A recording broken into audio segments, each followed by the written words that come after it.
Mr. President, honourable judges, it is an honour to appear before you today on behalf of the Government of Armenia. As my colleague has explained, our submissions today focus on the need to correct the record in this case. The most important error made by the court below is that it cast doubt on the reality of the Armenian genocide that the people suffered 100 years ago. I will argue that first, this finding on genocide was unnecessary in this case. Second, that it was reached without a proper forensic process. And third, and most importantly, that it was wrong. The court itself admitted that it was, quote, not required to determine whether the massacres suffered by the Armenians amounted to genocide.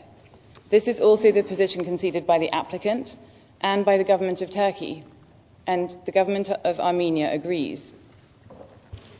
In addition to being unnecessary, the lower court's comments on genocide were totally unsupported and made without even inviting Armenia's assistance. The court did not explain why it was overruling the Swiss courts, which heard and examined evidence on the matter, 90 kilos of evidence, we were told earlier this morning.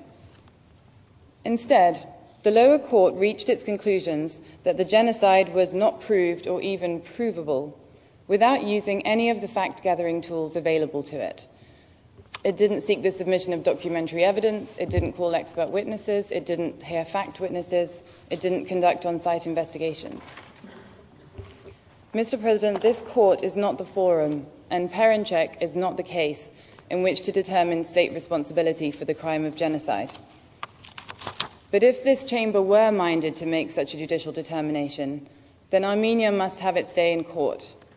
We would, in that situation, welcome the opportunity to submit evidence, which we consider to be overwhelming, that the massacres that killed over 1 million Armenians would today be labelled as genocide.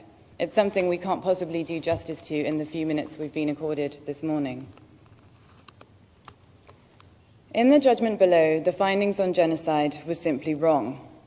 The evidence of atrocities committed against the Armenians, some of which is summarised in the dissenting opinion below, clearly establishes both what happened and the specific genocidal intent behind it. Contemporaneous photographs show death marches and concentration camps where thousands of Armenians perished. There are images of beheadings, burnt bodies, railway cars packed with Armenians being herded into the desert. There are descriptions of the Euphrates River filled with blood. There are contemporaneous eyewitness accounts by missionaries, by journalists, including scores of articles in the New York Times. One of these reported Ottoman leader Talat Pasha's chilling resolution that there was, quote, no room for Christians in Turkey. There is a mass of contemporaneous diplomatic cables dispatched by ambassadors back to their capitals and today still available in state archives.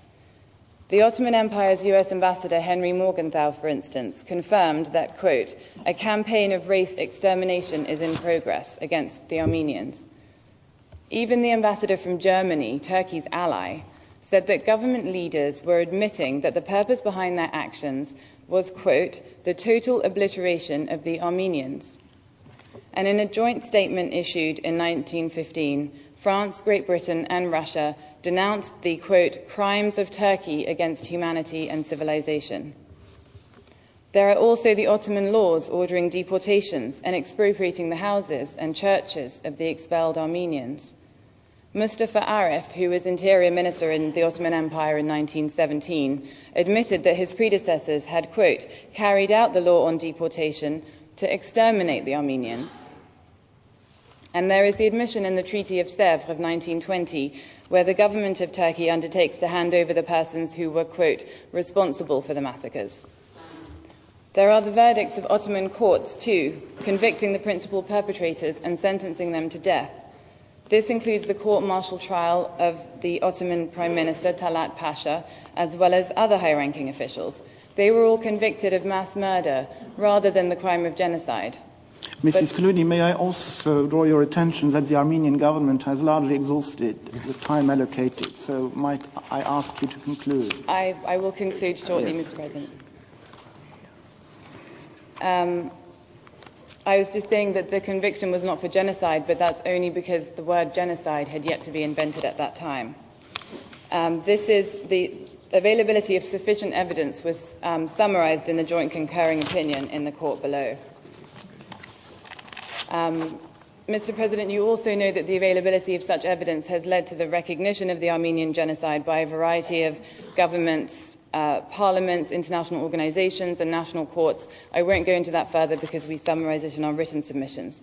But I would like to finally note that Armenia, as a third party intervening in this case, has not made submissions on the merits and is not here to argue against freedom of expression, any more than Turkey is here to defend it.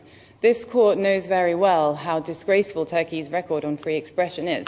You've found against the Turkish government in 224 separate cases on freedom of expression grounds.